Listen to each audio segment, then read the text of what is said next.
मनुष्य जो पुण्य और पाप करता है बारी बारी से उसे भोगना पड़ता है। बहुत ध्यान से सुनोगे तो आपको बड़ी सावधानी प्राप्त हो जाएगी। जो छोटी मोटी गलतियां आप हंसी खेल में करते हैं वो भी आपको दंड भोगना पड़ेगा। ये पाप और पुण्य बिना भोगे नष्ट नहीं होते कि आपने पाप कर दिया और दान दे दिया तो वो पाप कट गया, ऐसा नहीं है। पुण्य का अलग विभाग होगा, पाप का अलग विभाग होगा। अगर काट सकते हैं तो सिर्फ भगवान काट सकते हैं। भगवान का भजन काट सकता है, दूसरा नहीं। लाखों जन्मों में जो तुमने पाप और पुण्य किया है, जो एकत्रित है, उसका नाम है संचित कर्म। संचित पाप और पुण्य। और उससे जब मनुष्य शरीर मिलता है या जो शरीर मिलता है, उससे जो हिसाब निकाल करके कुछ पुण्य और कुछ पाप, उसे प्रारब्ध भोग कहते हैं। फिर यहां कर जो नवीन कर्म किया जाता है उसे क्रियमाण कहते हैं। मनुष्यों के लिए जो उनका जमा हुआ पाप और पुण्य है वो अंकुरित होकर बढ़ता रहता है, ब्याज दर ब्याज। बहुत दुर्गति होती है, इसीलिए बहुत जन्म हम भोगे तो भी अपने संचित कर्म को नहीं भोग सकते। जैसे बीज मिट्टी और जल की आकांक्षा करता है तभी वो उत्तम वृक्ष रूप धारण करता है, ऐसे ही पाप और पुण्य उसे प्रेरित करके पुनः पाप करवाता है, प्रेरित करके पुण्य पुनः पुण्य करवाता है। अगर पाप कर्म में रहती है तो पाप पर पाप, पाप पर पाप, और ये एकत्रित होकर वृक्ष रूप होकर समय स्थान वो निश्चित करेगा। पाप तुम्हें कहां दंड देना है, समय स्थान। बुरी दशा आने के पहले बुद्धि बदली जाती है, उसकी बुद्धि बदल दी गई। आप ना आवे आप पर ताज तहां ले जाए, वो वहीं ले जाएगा, उसी स्थान पर मारा जाएगा, उसी स्थान पर जो दंड उसे मिलना मिलेगा। जैसे आपने छोटा पाप किया तो आपके चलते समय पैर में कांटा चुभेगा और दुख होगा। कांटा निकाला गया, थोड़ी दिन वहां दर्द रहा, खत्म हो गया, आपका पाप क्षय हो गया। छोटा पाप कोई, आगे बताया जाएगा कौन कौन से पाप से कैसे कैसे दंड मिलते हैं। अब अगर आपसे थोड़ा बड़ा पाप बना है तो वही पैर में लोहे की कील बनकर चुभेगा, कांटे की जगह लोहे की कील, अधिक दुख होगा। और बड़ा पाप बना है तो खजूर का कांटा, बड़ा कील, ऐसे आपके पैर में चुभ। बिना पाप कर्म के कहीं भी किसी को कोई भी दुख नहीं हो सकता। सिर में दर्द होना, आजीवन पूरे जीवन सिर का रोग हो गया कि वो दर्द ही होगा 2-4 दिन में, 10 दिन में, पाप का कारण। अपथ्य भोजन, सर्दी सहन न होना, गर्मी सहन न होना, हर समय हृदय जलते रहना, पाप का लक्षण। भिन्न भिन्न पाप भिन्न भिन्न प्रकार के दुख देते हैं दीर्घ काल तक। शस्त्र और अग्नि आदि का भय ये पाप के कारण होता है। अनेक जन्मों के संचित पाप कोई इसी जन्म के केवल नहीं है, वो केवल मंडराते रहते हैं आकाश में दंड देने के लिए, समय इंतजार करते हैं। जैसे नरक में पड़े हुए जीव तुम देख रहे हो, घोर पाप का फल भोग रहे हैं। केवल दिखाया गया था नरक, जानते हो किस बात से? कल याद होगा, सुमति जी ने पानी पीने जाने वाली गौओं को वैश्य कुल में 7वें जन्म में जन्मे जब थे तो उन्होंने उनको नहीं पीने दिया, इसके अपराध से उनको नरक दिखाया गया था। तो वो यमदूतों से प्रश्न करते जाते हैं और उनका उत्तर यमदूत देते जाते हैं। ये जो तुम देख रहे हो तड़पते हुए जीवों को नरक में, महापापी लोग हैं, अपने पाप का फल भोग रहे हैं। जब कोई पुण्यात्मा होता है तो स्वर्गलोक में जाता है, देवताओं के साथ रहता है, गंधर्व उसका गुणगान करते हैं, अप्सराओं का नाना प्रकार से सुख उठाते हैं। और जब पुण्य भोग क्षीण हो जाता है तो फिर यहां आकर के मनुष्य लोक में अपने कर्मानुसार जन्म लेते हैं।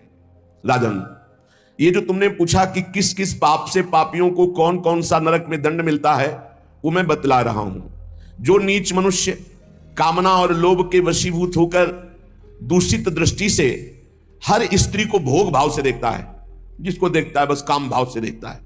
बोले जो दुष्ट दूषित भाव से माताओं बहनों को भोग दृष्टि से देखता है, तो यहां बड़ी बड़ी चोंच वाले वज्र के समान, जिनकी चोंच ऐसे गिद्ध बार बार हजारों वर्ष उनकी आंखों को नोचते और खाते रहते, वो आंखें बार बार होती रहती, बार बार निकालते, यही वहां है कि मरना नहीं है। उनकी दोनों आंखों को वज्रतुल्य नरक के पंछी बार बार निकालते हैं और खाते हैं, और उनके पुनः नए नए नेत्र उत्पन्न हो जाते हैं। इस पापी को पलक झपकने तक के लिए विश्राम नहीं मिलता, निमिष तक के लिए कि थोड़ा चैन मिल जाए, महान दुख होता रहता है। हजारों वर्ष तक उसको इस नेत्र दर्द पीड़ा भोगनी पड़ती है। और फिर जब मृत्युलोक में जन्मता है तो नेत्र रोगी पैदा होता है। वो यहां पैदा होगा नेत्र रोगी, या नेत्र ही नहीं है या नेत्रों में दिखाई नहीं दे रहा, कई तरह के व्यवधान, जिन्होंने नेत्रों का दुरुपयोग किया।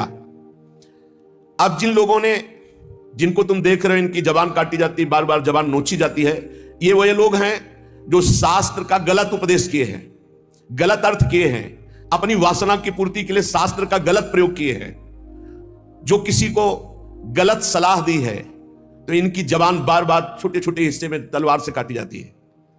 शास्त्र का उल्टा अर्थ बताया, उसकी जबान को वहां हजारों वर्ष काटा जाता है। खिलवाड़ नहीं, प्रश्न उत्तर कर देना। अगर आपका उत्तर गलत है तो आप नरक जाएंगे। प्रश्न करता तो आप पर श्रद्धा करके पूछ रहा है और आपने मनमानी उत्तर दे दिया और वैसा आचरण कर दिया तो उसको पाप नहीं लगेगा, पाप आपको लगेगा क्योंकि आपने आदेश किया है और आपकी दुर्गति हो जाएगी। इसीलिए अनाधिकारी को जब जनक जी महाराज विदेह राज ने पूछा, निमि जी ने नवयोगेश्वरों से कि मैंने यही प्रश्न कर्म के विषय में सनकादि से पूछा था, वो मौन थे, कोई उत्तर नहीं दिया, क्यों? तो बोले उस समय आपका ज्ञान जागृत नहीं हुआ था, आप उस समय अनाधिकारी थे, कर्म का बड़ा सूक्ष्म विषय होता है, इसीलिए मौन थे। ऐसा नहीं कि हर प्रश्न का उत्तर फटाक से दे दे, और वो गलत है अगर उत्तर तो शास्त्र सम्मत नहीं है तो उत्तर देने वाले को नरक का दंड मिलेगा, उसकी जबान हजारों वर्ष वहां काटी जाएगी। जो शास्त्र का गलत अर्थ करता है, जो शास्त्र को अपनी वासना पूर्ति के लिए घुमा करके बोलता है, जो किसी को बुरी सलाह देता है, उसकी जबान यहां काटी जाती, जो देख रहे हो। और हे सुमति जी, जो वेद की निंदा करते हैं, देवताओं की निंदा करते हैं, संतों की निंदा करते हैं, वैष्णव की निंदा करते हैं, गुरु की निंदा करते हैं, गुरु पर दोष दृष्टि करते हैं, गुरु को वक्र दृष्टि से देखते हैं, क्रोध दृष्टि से, उन सबको यहां भयंकर वज्र तुल्य वाले जिनकी चोंच है, ऐसे पक्षी गिरा गिरा करके उनके अंगों को नोचते हैं, जबान, आंख और उनके शरीर के अंगों को। जितने निमेष तक उनके द्वारा ये जिह्वा जनित पाप हुआ है, उतने हजार वर्ष तक उनको पक्षी नोचते हैं। जो नराधम बिना दोष के दो मित्रों में फूट डाल देते हैं, एक दूसरे की चुगली करके पिता पुत्र स्वजन में भेद पैदा कर देते हैं। और जो पुरोहित, बहुत ध्यान देने योग्य बात, अनुष्ठान का संकल्प लेता है लेकिन अनुष्ठान पूर्ण नहीं करता, जजमान को क्या पता।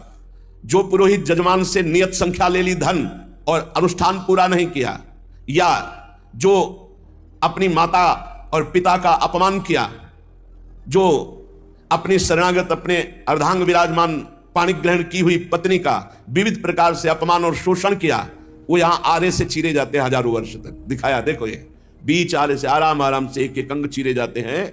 उस पुरोहित को भी दंड मिलता है, उस पुत्र को दंड मिलता है जो माता पिता का अपमान, उस पति को दंड मिलता है जो पत्नी का शोषण, उस पत्नी को दंड मिलता है जो पति से छल करती है।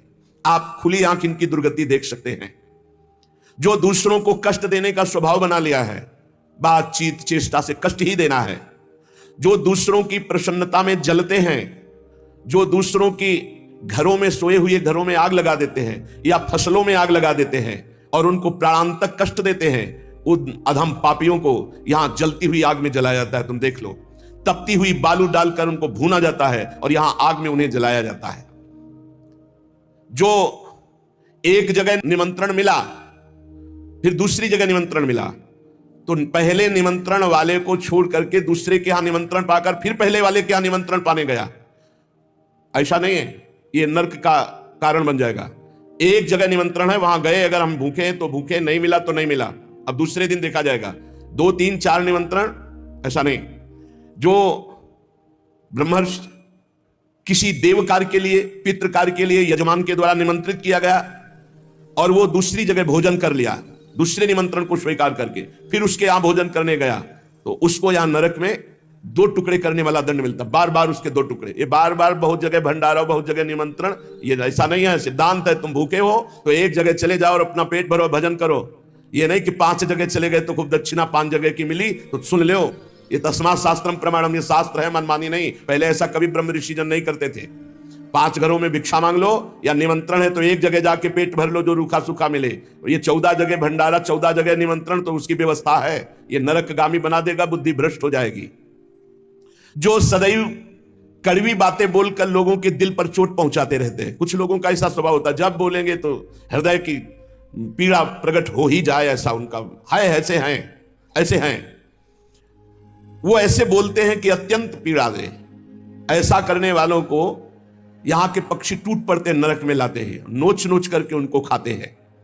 जो यहां किसी की चुगली करता है, उसकी जिह्वा तेज छुरे से बार बार ऐसे से चीरी जाती है, फिर पूरी हो जाती है, फिर चीरी जाती है।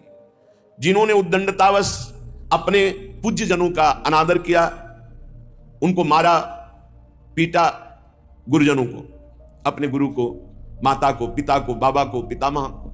ये पूज्य जन है, ये गुरु के समान पूज्य है। जो अपने गुरुजनों को, पूज्य जनों को अनादर करता है, दंड देता है, मारता है, पीटता है, वो देखो ये कुंड बने हैं विष्ठा के, पीब के और मूत्र के। मूत्र का कुंड, विष्ठा का और पीब का। नीचे करके मुख उन्हीं कुंडों में डाल दिया जाता है, ऊपर से पैक कर दिया जाता है। हजारों वर्ष वही खाओ वही सड़ो, कितना भयानक कष्ट है। नीचे के मुख करके उसमें डाल दिया जाता है। जो लोग भोजन बनाने, बहुत ध्यान से सुनो, भोजन बनाना उद्देश्य रखो, यज्ञ है, यज्ञ के लिए भोजन बना रहे हैं। सबके हृदयों में भगवान है, पहले भोग लगाओ श्री भगवान का, फिर दरवाजे पर निकलो और आसपास झांक के देखो, कोई पशु पक्षी, कोई मनुष्य, कोई संत महात्मा, कोई भूखा तो नहीं दिखाई दे रहा। अगर एक गाय है, कुत्ता भी है, तो घर से जाओ, रोटी लाओ, पहले उसे डालो, भगवत स्वरूप मान करके पहले। फिर अपने घर में जो बड़े बूढ़े हैं सबसे पहले उनको पवाओ, बच्चे जो हैं उनको पवाओ। अच्छी अच्छी चीज तुम पालो, बड़े बूढ़े नहीं, अभी आगे आएगा, उनको भी दंड मिलता है। तो जो रसोई बनाए तो उसे भाग लगाना चाहिए, देवता का भाग, अतिथि का भाग, कौवे का भाग, गाय का भाग, और अपने जो पूर्व के बुजुर्ग जन हैं पहले उनकी सेवा।